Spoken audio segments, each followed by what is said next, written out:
have no idea if we're live. I'm going to check in just a minute what's going on if you're here and we are live. Let's get some dungeon synth in the house. Ready for this?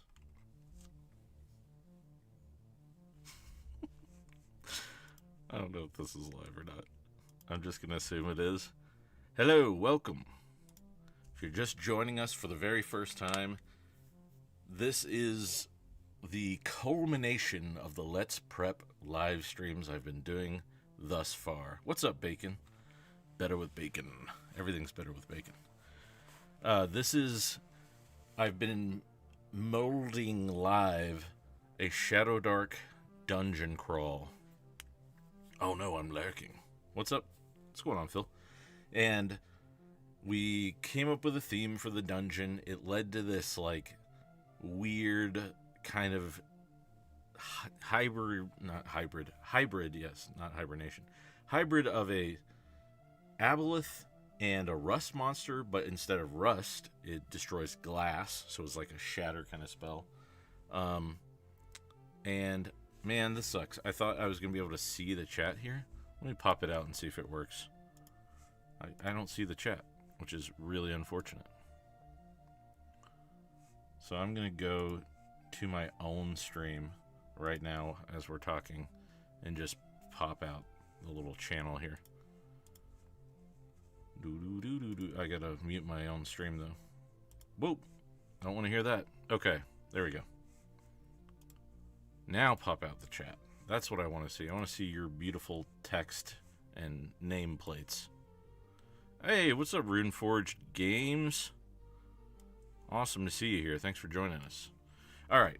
Anyways, all this kind of technical mumbo-jumbo out of the way. While we were building this... Good morning, Swords and Stones, S&S. Oh, you shortened it. We built this dungeon together, and the monster we came up with was the Lunalith, is what I'm calling it. In fact, I'm going to use... There's not like a good monster template sheet, so I'm going to use one of my ShadowDark character sheets I have. These are like tear-off ones I got off Etsy. But, hey, there's an idea. Maybe I should make that and put it on the Patreon for free or pay or something. So, all right, we have a name. Lunalith. This is our BBEG. And the Lunalith is this thing I drew over here, this quadrupedal crab moth creepy creature with 5 eyes. I don't know why 5 just fit really well. Okay, so I'm going to use this book here as sort of a guide. This is a really great book, actually. If you haven't checked it out, go on over to Night Noon Games. I believe I put it down in the description. There's a link over there. This is like if you want to adapt a monster or create one, just kind of a guide to like what it looks like in ShadowDark. All right. And by the way, if you want to get my attention for this one or you have an idea, just put idea in all caps before your sentence. That way I actually look over and try to see it. I'm going to move chat over to the other side because I can't see it where it's at. My mic is in the way. Whoops. So I got to look over here now, which is going to be weird. Testing myself. Okay, anyway. Preliminary tips. Vibes over complexity. This is ShadowDark. Use natural language wherever you can. Don't describe things in terms of mechanics, but like, you know, what the players are seeing, that kind of stuff. Monster sizes, not types. Monster spells are weird, and rules are meant to be broken, even the ones in here. So, that's basically... What's up, Chubby Funster? Hey, what's going on? Don't appreciate you drawing my mother-in-law as a monster, but I'll let this one slide. Yeah, well, what can I say? She's got a great base to start off with, so I went from there. Yeah, so, you know, this book is really involved, and I'm not going to use every step in it today. I'm kind of just going to mostly go on this vibes one. And, you know, there's a really, really great tip here. But yeah, these are like the main steps. But one is like basically use a benchmark or like build it off of another stat block that's already there. And in fact, I'm mostly going to use this thing on the back here, which is the quick combat statistics, but I'm going to decide basically the level this monster is, and then that will kind of determine the AC, HP, how many attacks, you know, what its mods are, and like what abilities DCs are and stuff like that. By the way, if the music is too loud or intense, let me know and I will turn it down or off if need be, because I don't want to be screaming over it. Still getting my voice back a little bit. But yeah, so let's dig in. I think one of the smartest things to do, since we do have two base ideas that we're going to base this off of, is to break open our ShadowDark book. And we already know this is like a monster mash of an aboleth, basically, and a rust monster, so let's find those two. Alright, I marked it here. We've got our aboleth. Let me get it on screen where you guys can see what I'm seeing. Now, aboleth is a level 8, and this is kind of a level 1 to 3 dungeon, I think. So I definitely don't want to put a level 8 in it, although this is the, like, you know, we have our dungeon checklist that I got from Knock, issue 1. And this is the monster that it's something to kill you, basically. Something to kill you, yeah. Labeled deadly, horrible, avoidable monster. So this is something that, like, is maybe a tease that they come back to later, or, you know, by some amount of dumb luck and role-playing, they actually can take this thing down, then awesome. But the idea is that this is the tough monster of the dungeon. This is the thing that really no one should be fighting, probably at this level. But yeah, so let's see what we got here. We got a 16 AC, 39 HP. We have 2 tentacle attacks at a +5 for a D8 plus the curse that's down here. Or a tail for 3d6. It can move near and swim. Then we have the basic stats and ability scores and its level. It has an enslave and a telepathic, which I think are the main 2 things we're going to be looking at for this particular monster we're creating. And yeah, let's then save our page here, and I think I've got my ribbon on Rust Monster. So let's see. Where are you, ribbon? Yeah, Rust Monster here. This one's only a level 4. And its AC is 13, HP 19, 2 claw attacks, move near and climb, stats, and corrosive. Metal that touches the Rust Monster is destroyed on a d6 of 1 to 3. So I think this is going to be a more complex monster since it's basically our BBEG. So if we go back and we look at the crafting or whatever, creating, adapting monsters, there's a section here where we talk about the different abilities a monster has, and essentially, or talents rather. The way Michael has broken them down in this is that there are innate talents that are basically always on, these ride-along talents that trigger usually on a hit, and thematic talents that kind of fill out the rest of the monster. So, yeah, I think this is going to be something that probably has all 3 talents. And let's get into it. Yep. I'm going to start by deciding the level, which is what Michael recommends in here. Let's go to that first page real quick. Or rather, the 7th page, but this section here. Alright. Notice the challenge rating, or rather here, wait, let's go here. Start with a level. Something similarly powerful. So since our Rust Monster is a CR4, and our Aboleth is a CR8, I'm going to say this is maybe a 5 or 6, somewhere in the middle. And I think I'm leaning towards 5, just so there's some possibility in a level 1 dungeon that they get up to the point where they could kill this thing. Although, there's not a huge leap between these numbers.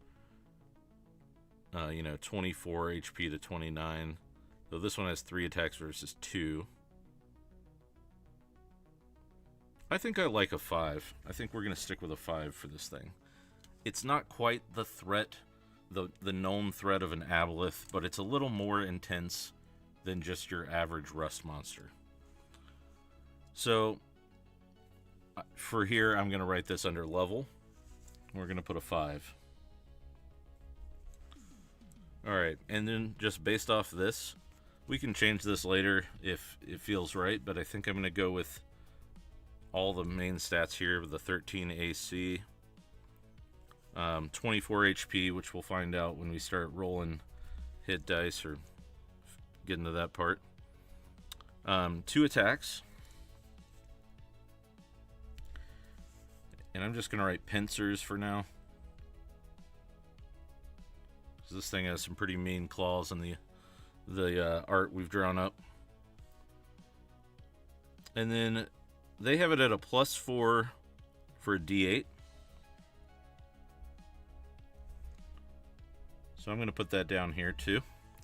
Basically just go down the line. Stats. So the median stat is a +1, the low stat is a -2, and the high stat is a 3. So I think our high stat is still going to be intellect, since this is kind of based off of an aboleth. So I'm going to put +3 here. What is our dump stat for this thing, though? Probably charisma? Not too charismatic of a weird crab moth creature, I think. Oh, hey, DM Tails, what's up? Man, the chat is blowing up right now. How's everybody doing? Does this sound okay? Again, I can turn the music down if it's crazy. Yeah, I'm thinking -2 for charisma and +1s everywhere else, basically. Does that feel right to you guys? Super smart crab creature. It's not trying to charm anyone. Wisdom could be a 0 on this thing because of the description that we read originally when we were looking at the monster overhaul. I thought that was an interesting, like, so intelligent that in like a bunch of little areas but not any specific ones. You don't hear music at all. Weird. Okay. Well, that's fine. It's on my end, but maybe I didn't set something up right on the stream. That's not the point of today, so I'm not going to worry too much about it. Well, okay. So looking back at our monsters, our basic examples here, let's take another peek at Aboleth. And now it has an interesting ability here. It's weird that maybe it's just a volume thing. Maybe some people can hear it when it's turned all the way up. Either way. Alright, so this has a curse. So if it hits with one of its tentacles, you can get this curse here, which is a D15 con, or target gains a magical curse turning into a deep one. And so I think thematically, I'm less interested in the sort of Aboleth transformation curse side of things for our Lunalith. I think that what we've established is interesting is this thing has like a screech or something that shatters glass. And so that's kind of where our rust monster side comes in. And then I think it will have something similar to the corrosive aspect.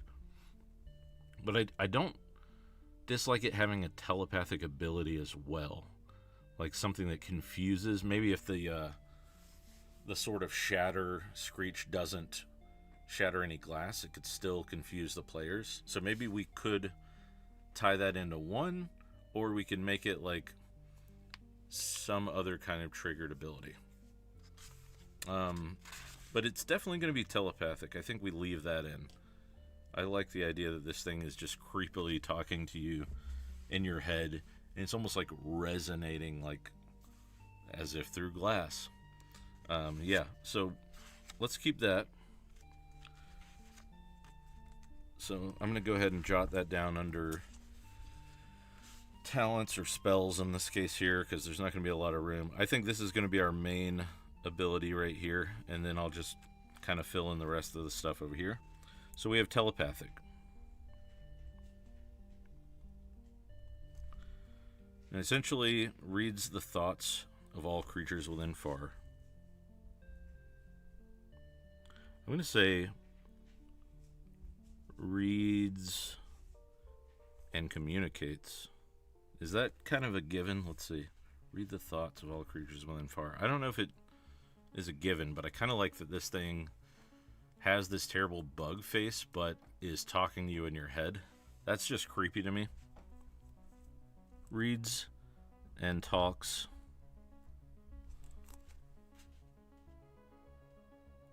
Through, I may have written this weird, but I can fix that part in post. Hey, what's up, Frank?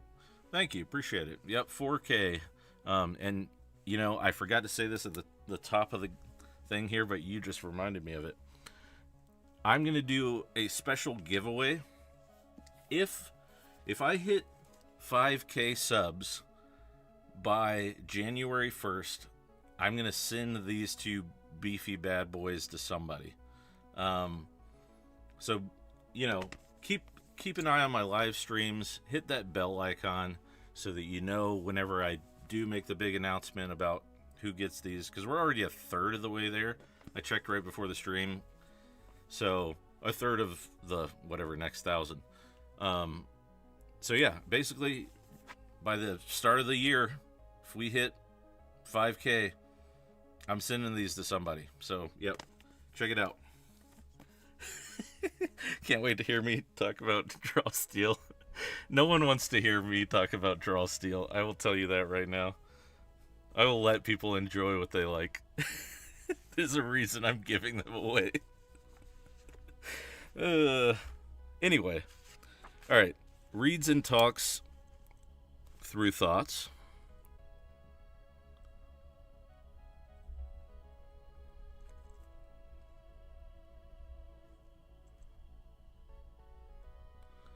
To creatures, is it near? Within near? Oh, of all creatures.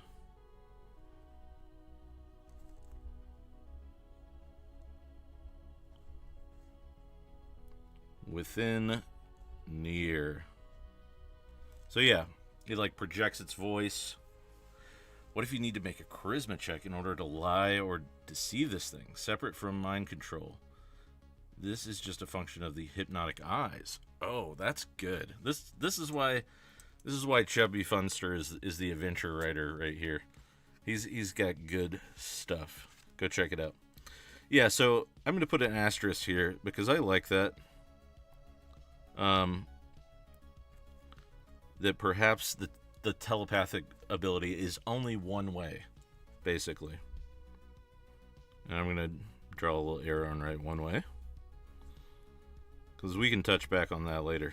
That's kind of fun too, because it's like with the Aboleth it feels like you can't outsmart it, but maybe with this thing you can, and it's just being creepy and talking in your head. Yeah, that's cool. The hypnotic eyes I'm going to add too, because that makes it really different too. We don't want it to be too samey to the, you know, to the Aboleth or the Rust Monster, either one. Okay, so I think that's it for now. That kind of may combine into like our version of Enslave or whatever the telepathic ability is. And then, alright, where's my ribbon? So I think it keeps a version of Corrosive. In this case, we rolled on the Knave 2E table, and we got glass as the interesting thing that it shatters. And in fact, this dungeon we prepped, which I'm going to show off for a second here, it has a real like musical theme to it, and in fact there ended up being like a lot of glass and crystal stuff, so, or like ice. So basically there are going to be like I'm actually running a group through it in a monthly game, which I hope becomes a bi-monthly game or bi-weekly game. And they've already picked up a lot of glass weapons and stuff, so that'll be a fun kind of twist once they get to this thing. Idea. Okay, we have an idea. Maybe it gives off a pheromone that entices you to listen to them. That's not bad. In fact, this thing is being kept in a sort of stasis spell bound by the Dragon to the south. Wings vulnerable to anything. Fire, sonic, water. Definitely not sonic, because this thing is going to emit a sort of sonic screech. But, you know, moths to flame is a very strong analogy, so I do like that idea. And I have the Duragar over here who basically built the magic weapon that the characters are hopefully find at some point in their journey. Is like a magic flame sword, so that could be a good tie-in, that if you use the flame sword that the Duragar built, it's very useful against the Lunalith. So yeah, let's do... Okay, I'm gonna write, not corrosive, I'm gonna write shatter. Here's a question. In what way is the shatter delivered? Because I could easily write that it's just a screech ability that maybe it uses, you know, once a turn in place of an attack or something along those lines. But I think it's more interesting if it's either delivered through an attack or is something reactionary. Like, you know, in the Rust Monster example, it's when a metal touches it. So, like, if they attack the Rust Monster with metal weapons, essentially their weapons are going to break. I could also have this flyover kind of ability. I don't want to get too complicated here, but maybe it like releases like a dust, like a what do they call that? Like a dive bomb. The only word that's coming to mind right now is crop dust, which is not what I. It works, I guess, like a crop dusting shatter ability that just like has a chance to melt a bunch of glass stuff in the area. That could be fun, but then that's a lot of writing, I think. I don't know. Any thoughts? Like a glide. Maybe it doesn't fly because of its bulky form, but it can do this quick glide. I'm gonna write quick glide, or shatter dust.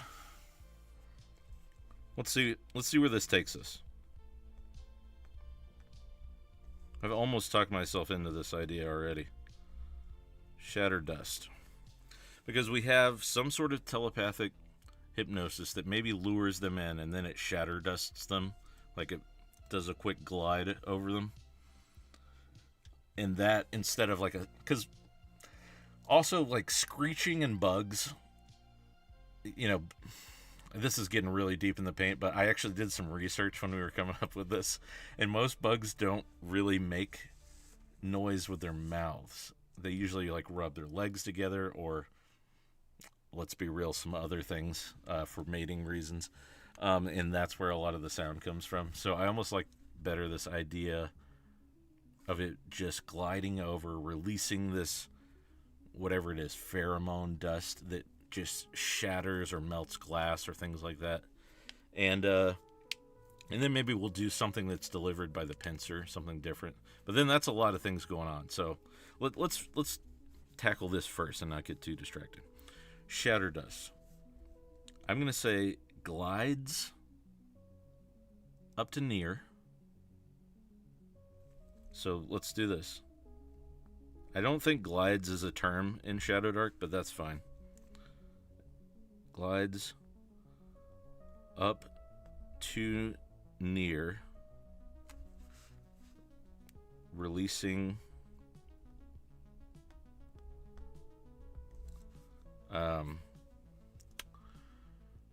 what do we call this kind of dust?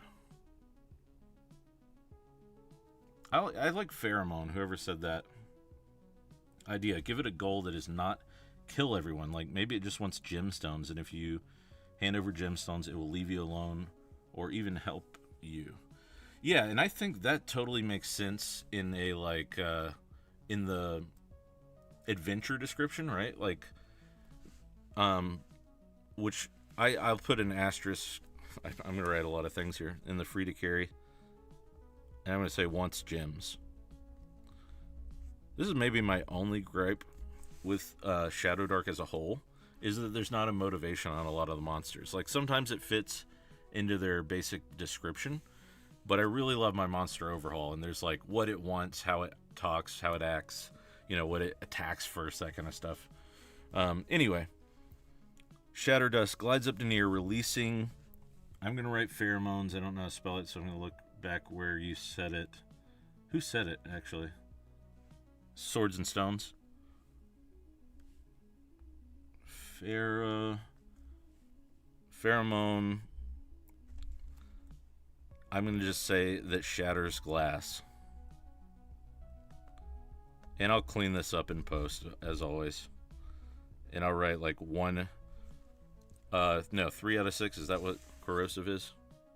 1 to 3 on D6. That's how it's written here. So we'll follow that format. So yeah, it's got this shatter dust. It tries to leap over you, which I think is a fun, flavorful. Hey, what's up, Peter? Oh, and hey, thanks. My ear trumpet has been struck by lightning. What a name. Thanks for the gifted membership.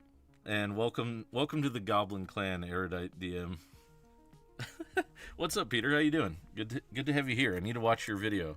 It's on my watch later list. I have the kiddo, and she's napping right now, so I'll get to it when I can. All right, cool. So we have some kind of a telepathic, I guess, hypnotic eyes. That's way cooler and way more thematic. So thanks, Chubby Funster. That's a way better ability. Then we have our Shatterdust Glide ability. Now, here's the question. It's probably a DC. Well, no, it's a 1 in 6, so we don't need a DC for this. Maybe the Claw delivers something with a DC. Hypnotic ability. So we have our Aboleth-centric ability and our Rust monster ability, basically. We have these two things. Now, do we put a third? At the day job, just listening while we're... Well, welcome. Feel free to lurk anytime. Thanks for being here and supporting. All right. I think there's one more area I want to look at. Is there a giant crab? Does anyone know better than me? Is there like a giant crab, basically, in ShadowDark's monster book? He is watching from the shadows, or the ShadowDark. I'm gonna look real quick, so forgive me while I flip wantonly. I bet it's under giant comic crab. Is that how it's phrased? No, these are just giants, giant frost monsters. So let's look under crab then, see.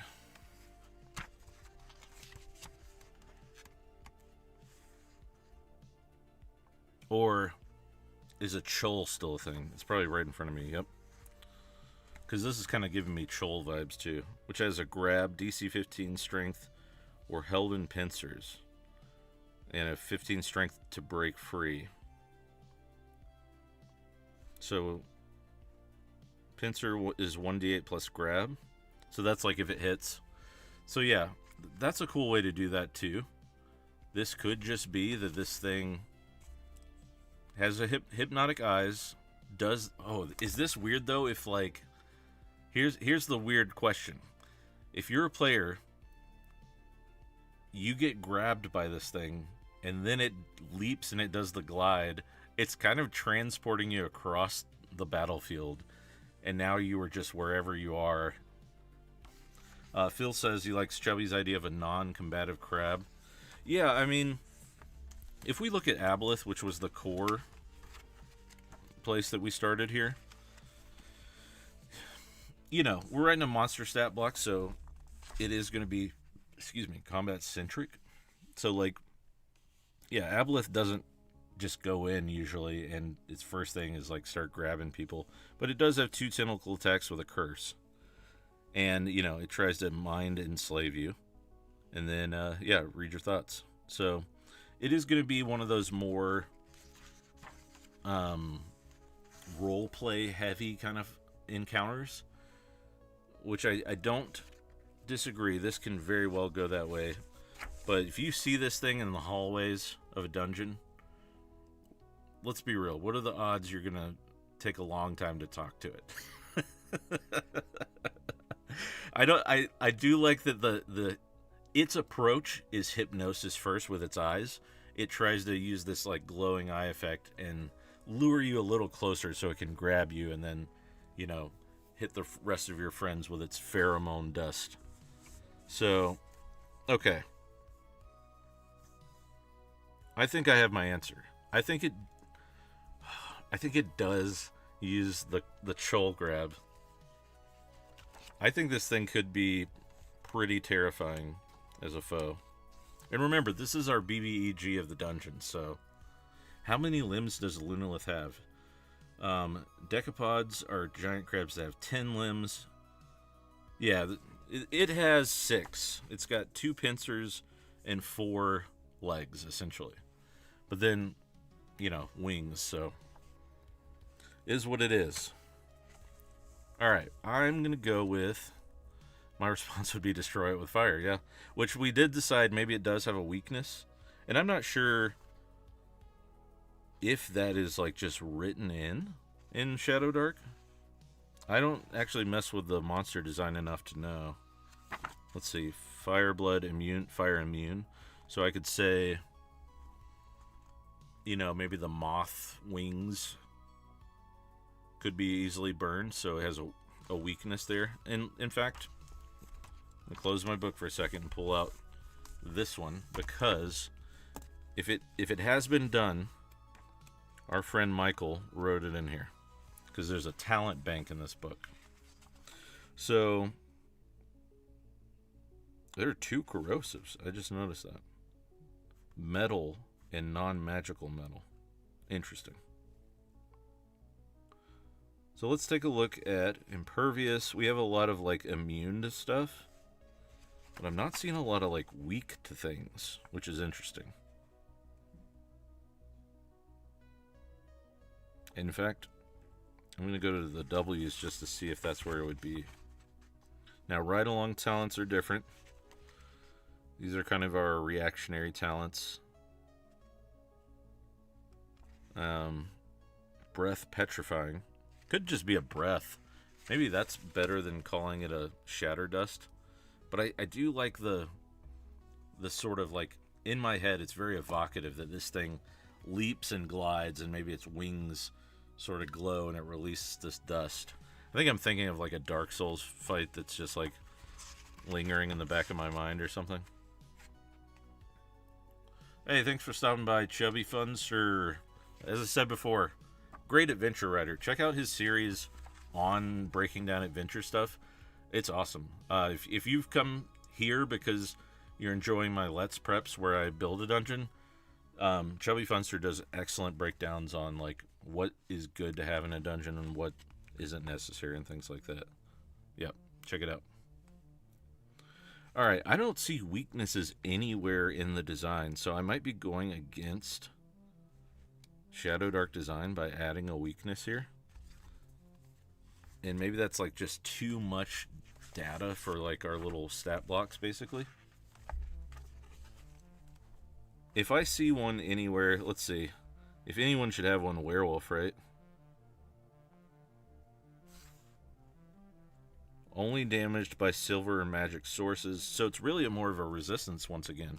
It's not that, like, silver stuff does more. It's just that nothing else does damage. Zombie, immune to morale checks. Yeah. Or, like, troll. Let's look at troll, maybe.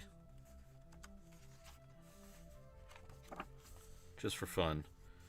Regenerates 2d6 HP on its turn unless its wounds are cauterized with fire or acid. So once again, we don't have a weakness per se, but we have an ability that needs to be gotten around, if that makes sense.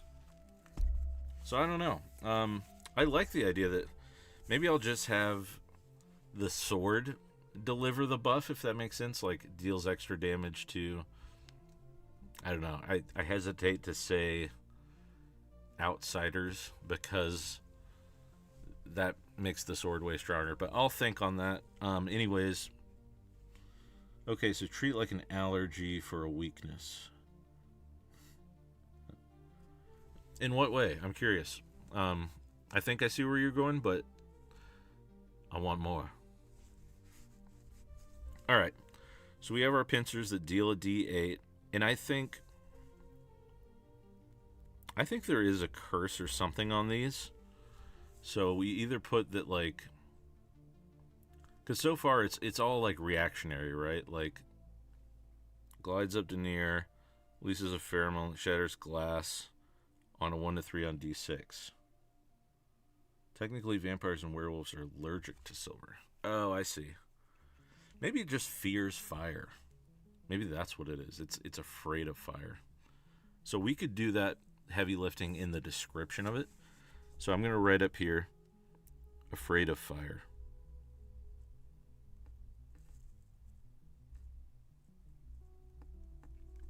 Which is almost backwards because it's like a moth. But at least that's a jumping off point, I think. But let's decide what these pincers do. Do they just grab someone and take them with it?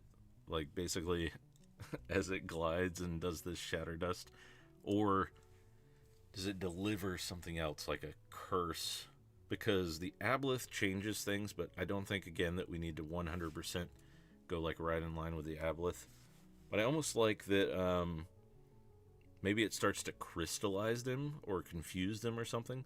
If we follow this theme of like glass and sound and, you know, it's been going through the rest of the dungeon, basically. I'm thinking sort of like a petrification.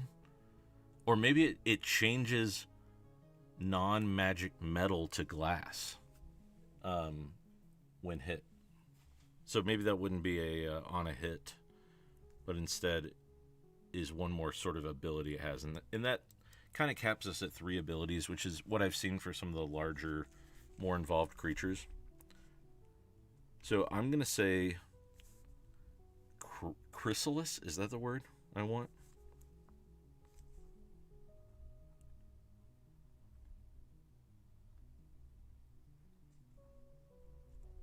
That is not how you spell that. I don't have my phone either.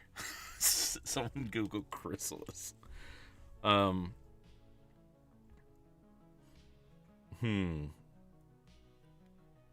Which makes me want to change this to, instead of 1 to 3, I think. Oh, here's the wombo combo, right? If you hit this thing with a regular weapon, it may change, our non-magical weapon may change it to glass, and then this ability is just like a DC save to get out of the way or something, and it shatters all the glass things around. So maybe we do change this up a bit, because I'm already feeling weird about the gliding. It's not a regular ShadowDark ability. It's probably going to confuse some people, and this is more like it's doing an active thing but activating a passive, so that feels weird. I'm just working it out loud. Hopefully that makes sense to some of you. But yeah, I think, or crystallize maybe is what I'm looking for. So basically, we're going to move this non-magic weapons have 1 in 3 chance to become glass on a D6, right?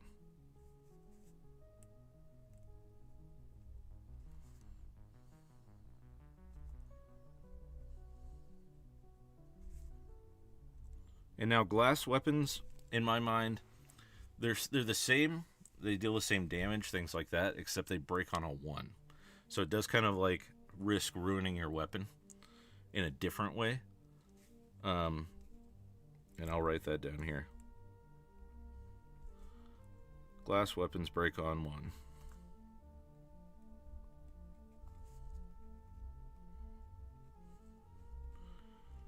So, yeah, we have the crystallize or chrysalis ability where, similar to the rust monster, which is where we're deriving this from, it's turning things to glass when they hit, which doesn't necessarily immediately shatter them, but then we're going to have a backup ability that does a shatter. And I think that I'm going to call this Psychic Scream.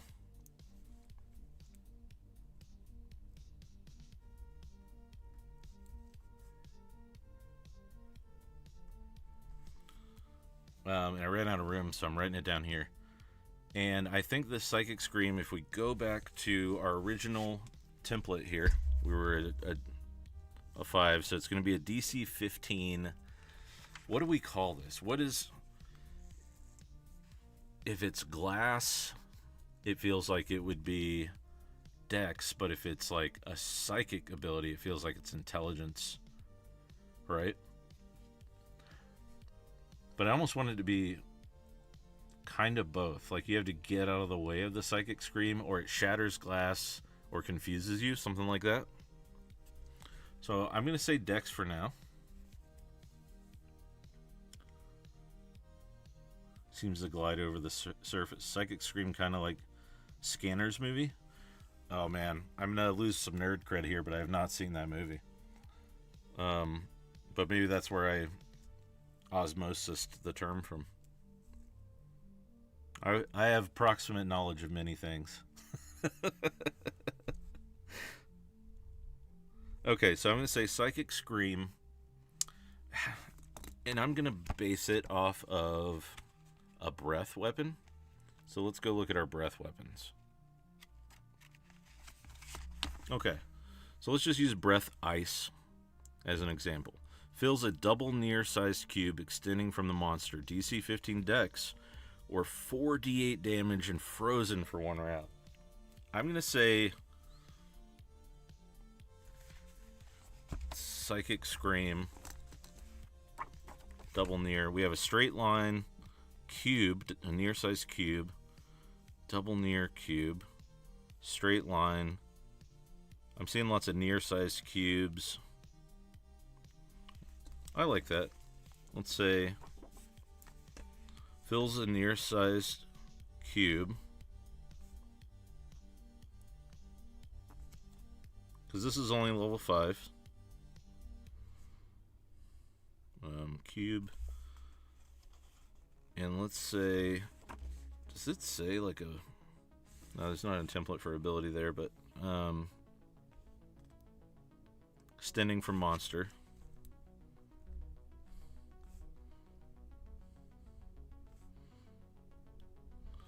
And then what does it do?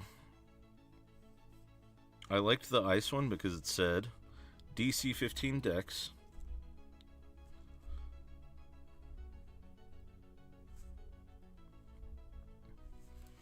Or 48 seems like a absolute truckload for level 5. So I'm going to look at other level 5 monsters real fast.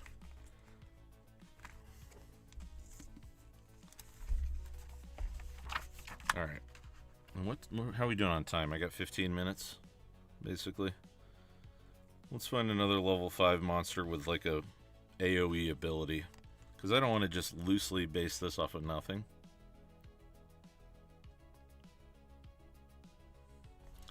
And Basilisk is level 5, but not damaging. It's a petrification.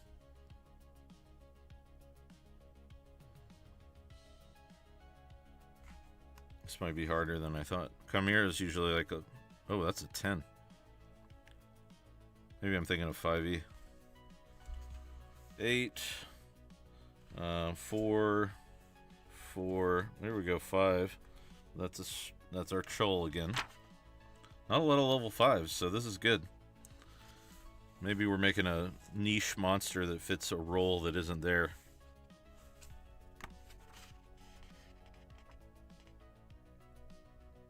Question is, does it live long enough to do its wombo combo?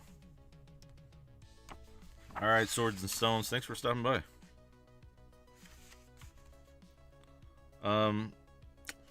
Okay, I'm gonna check in here too, because... Oh, there goes my pen. I wonder if there's a benchmark example. Like abilities, damage...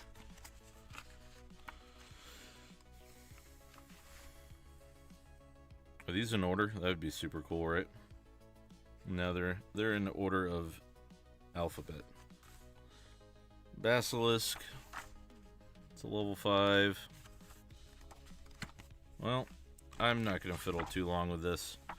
I'm going to write 3d6 right now, because that feels strong enough. Oh, excuse me. And then I'll figure it out later, off stream.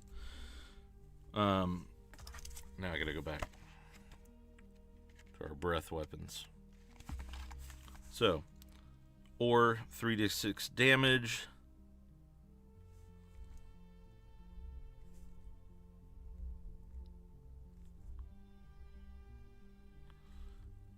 And shatters all glass. Oh man, I did have this idea of it like confusing you as well. Is that just way too many things going on?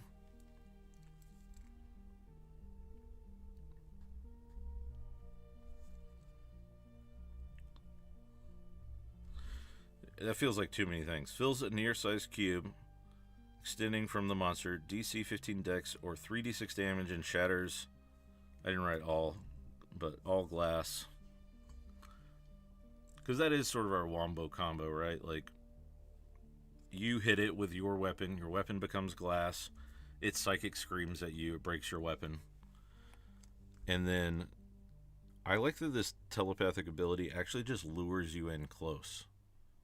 I think it isn't super, like, trying to change you into something. It's already changing your items, so we're already attacking the character sheet, but we're attacking the equipment list, and then just raw damage here. So I think this is more like a freak you out kind of ability, right? So, I'm going to change that to, I like the hypnotic eyes.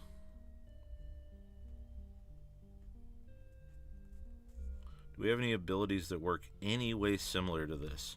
Because this almost makes me think of like, what is the ability of our Medusa called?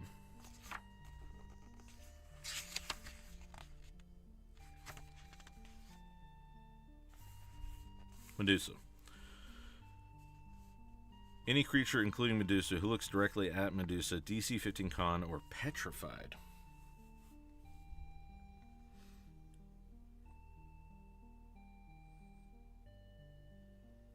Because I'm imagining this almost like a charm, mixed with like a Medusa's ability, right? So do we have, what's a creature that would have a charm that we can steal from? I think Leprechaun.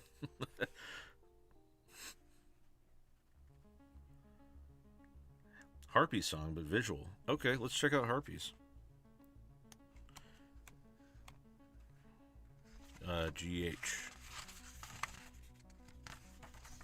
Harpy song. Enemies who can hear within double near are dazed and drawn to the harpy for D4 rounds. That's perfect. Okay, so we switch song to hypnotic gaze. Enemies who can see. Great suggestion. Thank you, Technobabble. That's perfect. That's exactly what I'm looking for.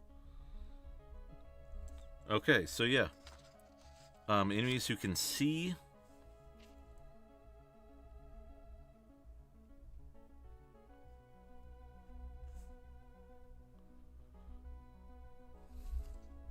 This is going to be a strong creature, though. I'm going to write D near for double near. Now, Harpy is a level 3 and it has a DC 12. Is this still a DC 15? Because then we have two things they're rolling from. I mean, I think so.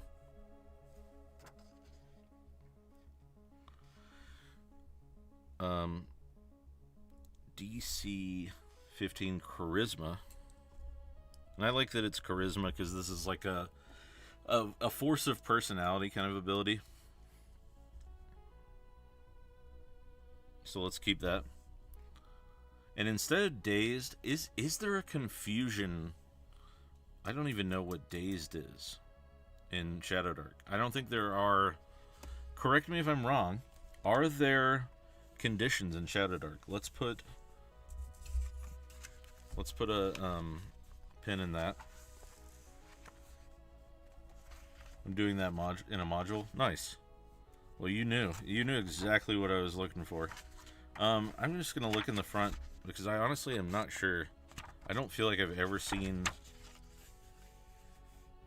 ancestries. Okay, basics. It wouldn't be in the basics, right? Does days just mean you lose like a round?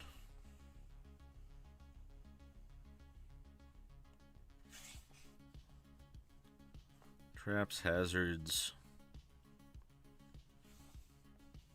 And this is just random stuff.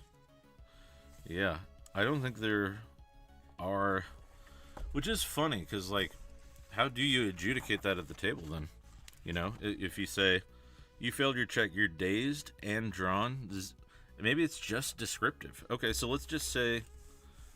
Let's say the same thing. I don't want to change it, because I don't want to create conditions that don't exist, essentially.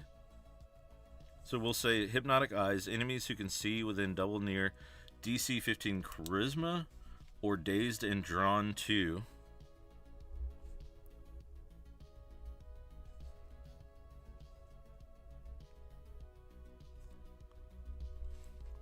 Lunalith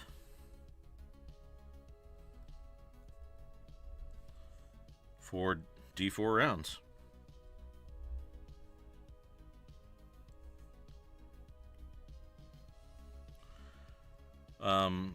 Immune for 1 day if passed.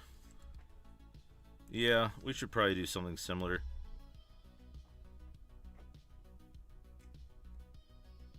I didn't write that right. I am oh well. Immune 1 day if passed. Because that would be mean if that was like every turn. I like that. Okay. So I'll definitely have to clean this way up whenever I just do... I have a chiropractor on Monday. That's what that is. Professional right here. Okay, so I think this is our monster right here, right? Lunalith, 24 HP, 13 AC. It has 2 pincer attacks at a +4 for a D8. I don't think it does anything extra. Not even a grab, because there's already so much text on this monster, right? And this is ShadowDark. This is gone. We're no longer doing Shatter Dust. Telepathy has been replaced with Hypnotic Eyes, which is down here. This is its like core ability. If you look at this thing, you might get drawn near and be dazed and, you know, essentially charmed by its weird hypnotic eyes. If you hit it, you have a 1 in 3 chance of your item becoming glass on a d6, and then it does a psychic scream that basically shatters all the glass in an area and deals 3d6 damage. Are you publishing this? That is an excellent question. I think I will. What my hope is to publish this adventure. I may even submit it to the... there's basically a dungeon submission for the 3 bestiaries that Roll for Combat's doing. So I might submit this, and if it doesn't win, I will probably just put it up on itch.io or something as like a free adventure, or pay what you want. And it's going to have the Lunalith in it. And so this adventure will go up at some point. And I think I'm calling this Psalm of the Sleeper is the name of the adventure. And it's going to be all about weird music and resonation and, you know, like hypnosis going throughout this dungeon. But you know what? It's almost 2. So I think this is a good time to start wrapping up this little stream here. This was my 4K. Thank you guys for joining. Thanks for participating, helping out. This thing ended up being way cooler because of the ideas that you guys put forth. Yeah, I'm excited to run this now. My guys are going through this dungeon as we speak. They made their way over here, went into the chapel, came back, like actually got this sword somehow, came back through, opened this door, and we're exploring around here. We only had a 2-hour session, so ended up going fast. But yeah, I think this will get published at some point. I'll probably talk about it on the Patreon if you want to go follow over there, and then I'll put up this art and the monster at some point. Link to this is in the description if you want to check it out for yourself. It's really great, and also has a bestiary in the very back with some extra weird cool things like this eyeball wall I just flipped open to. So that's Michael Putlick from Night Noon Games, who works with ShadowDark. Check out his stuff too. Thank you guys. You know, as I said at the beginning of the stream, I'm gonna do a giveaway if we hit 5K by the start of the year. So if you want to have a chance to get Draw Steel, then make sure you have that bell icon, because I'll be talking about it on my live streams. Oh, one last thing. If you're still out there and you're watching, I think I'm going to try to do a live stream live prep thing once a week. Let me know if it's got to be at like 1 o'clock-ish, for as long as I can do it. Let me know if Thursday or Friday, maybe just hit T or F. We'll do a vote right now in the chat. Hit T or F, or if you're watching this after the fact, you can comment T or F. Just if Thursdays or Fridays, you'd be more likely to tune in. But that's it. Hit the bell so that you know when I go live, and I will update you guys on the giveaway for Draw Steel. That's it for now. Thank you guys for your support. Thanks for being here, and we'll see you either Thursday or Friday. Thanks. Appreciate you guys, and appreciate all the support over the years. That's it. Learn, adapt, grow. Peace.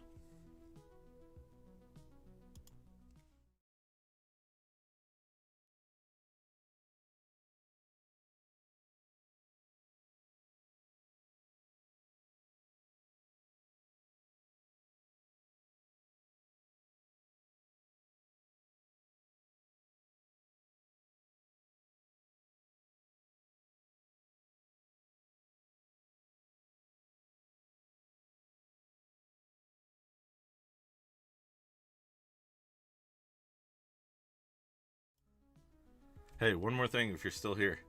Are you guys still here? I'm running 2 ShadowDark games at Page this year.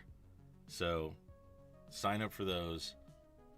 Yeah, I'm gonna run one I wrote myself, not this one, a different one I wrote myself. And then I think I'm running, what is the monolith? The black wave cave, Blackstone monolith, something like that. Wavestone, I don't know. So if you're going to be at Page, come say hey, and maybe come play some ShadowDark with me. And, you know, I haven't actually asked permission for this yet, but I was thinking about doing a live Quantum Ogre Cast. So, yeah, who knows? Maybe I will get a special guest who's also going to be there. Like, I don't know. I'm not going to say any names yet because I don't even know if this is happening. But if that sounds cool and you think you'd be excited to see that, let me know. Okay, that's it. This is goodbye for real. I've seen lots of Fridays, so maybe we'll see you next Friday. Same bat time, same bat channel. Peace.